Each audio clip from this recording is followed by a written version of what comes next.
Voli mlade devojke, a ima odličan razlog za to. Lakić otkrio zašto je u vezi sa Izabelom.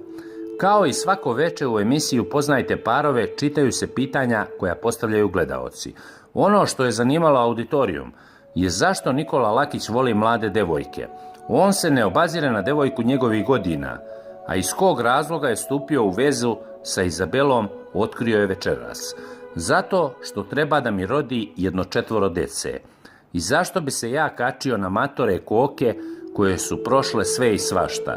Zato se ja baziram na mladu piletinu, rekao je Lakić.